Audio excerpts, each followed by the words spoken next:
All right, so get this. We're diving into a pitch for The Lion King 4. The Horn Scar. The Horn Scar. Yeah, you heard that right. This isn't your Simba from the original. This one goes hard. Darker, way more intense. And the soundtrack, think like a JPEG Mafia and Beyonce mashup. Wild, right? Wow, that's quite a departure. Taking something so beloved in such a bold direction. Yeah. Well, let's unpack it. See if it has the potential to be a roaring success or if it should just stay in the jungle, so to speak. I like what you did there. Yeah. But yeah, the pitch really leans into this whole idea of legacy. Legacy. Yeah, but not just Mufasa's, right? It's about how our pasts, the good and the bad, they kind of stick with us. You know, they shape who we become. Yeah. And what we pass down. Simba's past mistakes, Scar's influence, it's all fair game in this one. That's really interesting because one of the things the pitch actually addresses is that very criticism of the previous sequels. They want to go for a deeper, more meaningful story. Like they even mention Black Panther as inspiration in terms of the level of depth they're aiming for. They're even bringing in mythology with Bast, the panther goddess. Okay, hold on. Panther goddess. Uh-huh. Mythology. Yeah. Are we sure this is still the Lion King? I mean, don't get me wrong. I'm all for exploring new depths. But are audiences ready for existential dread in the Pride Lands? That's some heavy stuff to lay on top of Hakuna Matata. Right. It's a gamble for sure. But it shows they're trying to do something different. They're acknowledging that we, the audience, we've grown up with Simba. Maybe we're ready to face those bigger questions too. Okay, all right, I see what they're going for. But speaking of facing things, let's talk about this villain, Kor, Scar's son. He's not just here to cause a little mischief. They're describing him as crueler, more calculating. Oh, and get this, the guy has a literal horn growing out of his head. A horn, like a physical horn. A physical horn, and it's not just for looks, apparently. It represents his inner turmoil, all that rage and resentment he's been carrying around all these years after being exiled. Wow.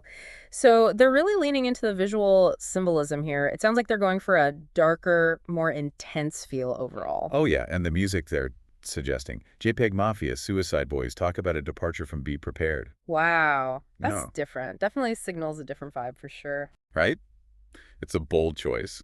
But can he top Scar? I mean, Scar was iconic. That voice, the wit, Jeremy Irons, genius. This Kor, he seems way more serious, brooding. I'm just not sure if he'll have that same kind of presence. It's a tough act to follow, no doubt. Scar left some big paw prints to fill, but maybe that's the point, right? Kor needs to be his own kind of villain. True, true.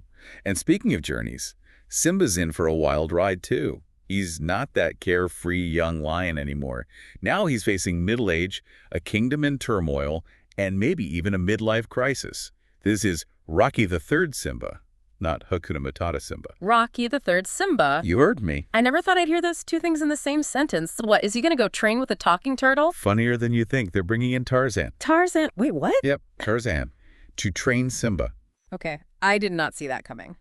But, I mean, I guess it makes sense. Who better to teach Simba about survival instincts than the guy who grew up in the jungle? Right. And it's not just about the physical stuff. They're also incorporating Bast, the panther goddess, into Simba's training. So there's that spiritual element, too. Yeah, like he needs to find his inner balance or something. Tarzan pushes him physically. Bast guides him spiritually. It's like Simba learns to meditate. Interesting. It's definitely a unique approach. I don't know about you, but this whole thing feels like a pretty big shift from the lighthearted feel of the original. Yeah, definitely. And I can't help but wonder, like, how's that going to go over? Will audiences be into it? Well, they do seem to be aware of that in the pitch. They emphasize the merchandising. They even have this whole thing about core action figures with removable horns of rage. Removable horns of... Okay, that's kind of funny. I mean, come on. Disney's marketing team is already all over that. But seriously, though, are those merchandising opportunities enough to bring in the crowds? Especially with, the music and the tone and everything. Yeah, about that music, JPEG Mafia and Beyonce on the same soundtrack. It's a bold move, that's for sure. I can already picture some parents being like, wait, what happened to Circle of Life? Oh, for sure. Remember all the stuff online when the Lion King remake didn't have enough of the Elton John songs? Right. This is like next level departure from the classic Disney sound. Yeah, big time. It's definitely a risk. I mean, they're trying to walk this line, appealing to older audiences with a darker vibe, but also keeping that, family-friendly legacy of the Lion King intact. It's a tough balance to strike. And are kids even ready for a darker Lion King? I mean, we're talking about, Death and exile and revenge, that's some heavy stuff. Right, right. But, Disney has done this before. Remember Bambi? Oh, man. That was some serious stuff right there, so they're not afraid to tackle tougher themes, even for younger audiences. Sure, true. But Bambi also had that, that Disney magic, that balance of light and dark. I'm not really seeing that here. This feels way more serious. Yeah, you might be right. It might be that they're going for a different kind of impact this time, something that resonates more with us. The ones who grew up with the original and are now dealing with our own adult problems. Think about it. Simba trying to find his strength again, dealing with the mistakes of his past. That's relatable. Okay, yeah, I see that. So it's like high risk, high reward, right? Darker tone, new sounds, complex villain. They're really switching things up. What do you think? Would you buy a ticket? Honestly, I'm pretty intrigued. It's not the Lion King I grew up with, but maybe that's a good thing. Sometimes things need a shakeup. Look at what The Dark Knight did for superhero movies. Took a familiar character, made him darker, grittier, and it blew everyone away. That's true. Taking risks can pay off. For sure. And, it's just a pitch, right? The final product could be totally different. They could add more humor, lighten things up. We don't know. That's a good point. It's all a process. Things can change. Exactly.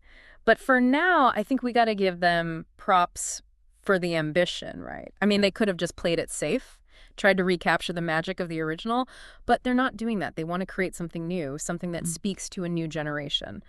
And that's pretty cool. It's like we've gone from the Lion King to the Lion King. Uh-huh.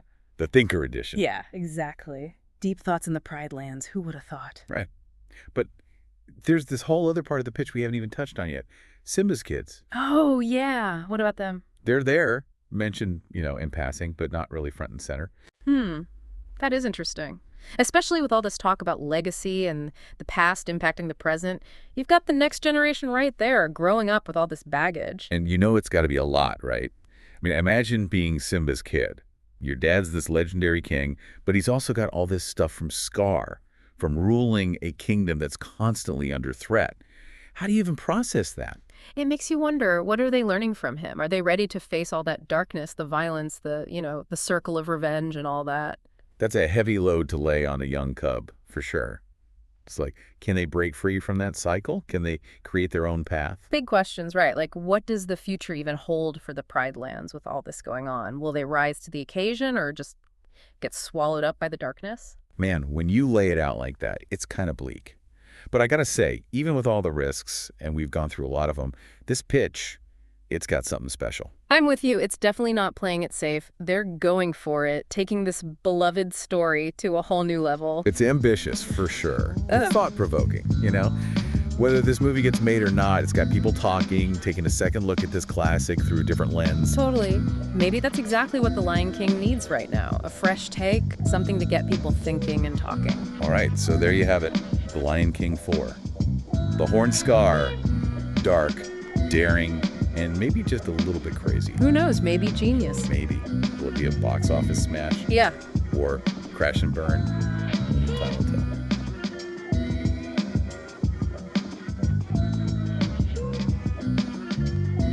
Nandemoii-SAMA